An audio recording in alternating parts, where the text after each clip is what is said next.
K through 12 schools in the U.S. are dealing with high rates of chronic illness and a mental health crisis among students. School nurses play a crucial role in helping keep students healthy, but data published in 2024 found a third of schools in the U.S.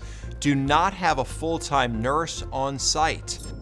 A gap the National Education Association worries could intensify. Reporter Heather Graff has insight into why some nurses are leaving the profession and why having one at school could save a life.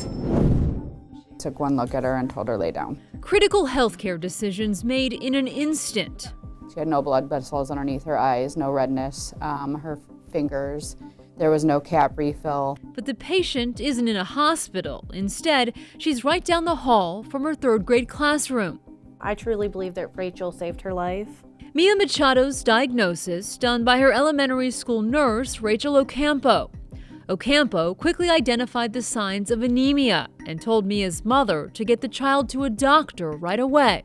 They took one look at her and they're like, she needs to go to the ER now. Once there, doctors confirmed her condition. They came back with her hemoglobin was at a level 3, which, as they told me, she could have just not woke up if we want to take her in. While every trip to the nurse's office is not as serious, nearly half of school-aged children in the U.S. have a chronic health condition, such as asthma, diabetes, food allergies, or obesity.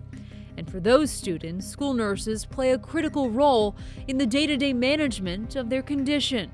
We do so much more than just give out Band-Aids and dispense medication. Finette Parks has been a school nurse in Texas for 15 years. She says nurses help keep students ready to learn because attendance can also suffer when students don't have access to one. And research backs her up. A study from the Journal of School Nursing found a student was sent home 18% of the time when evaluated by an unlicensed school employee, while only 5% went home after being seen by a school nurse. We need to dispel that myth that we don't really do real nursing. Yeah, we do. There is a lot that goes on that people just don't realize. Park says the stereotype that her job isn't challenging needs to change. And according to the National Association of School Nurses, many have left the profession due to misconception of the role, burnout, and low pay. A school nurse can make up to $20,000 less per year than a registered nurse in a hospital setting. And since the COVID-19 pandemic was declared, school nurses in all 50 states and D.C. reported feeling bullied, threatened, or harassed. It was stressful, it was scary. But despite the challenges, Park says she's dedicated to her job, knowing how it can affect students. Our school campuses are kind of like a mini ER. We never know what's going to be coming in our doors.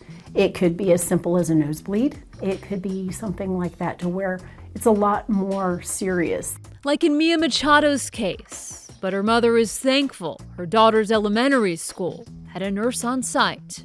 Really wish every school had a real nurse because if she wouldn't have been here, it wouldn't have been caught and I could have lost my little girl.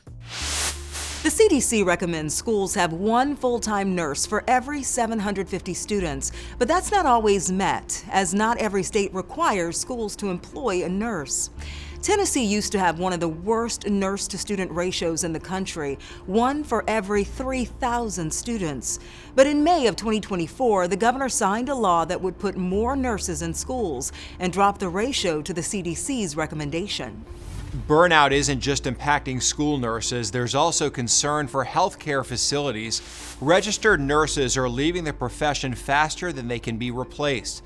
And if the trend continues, the repercussions for our hospitals and doctors' offices could be devastating. Hospital beds will have to close because we will not have enough nurses to care for all the patients. To retain skilled workers, some hospitals are prioritizing the emotional and physical well-being of their staff. Trying to make sure your nurses feel seen and feel heard and feel cared for. And in order to recruit and graduate more nurses, universities in Louisiana and South Carolina are creating new programs and constructing state-of-the-art training centers. To see how the different approaches are rejuvenating the workforce, head to investigatetv.com and search nurse burnout.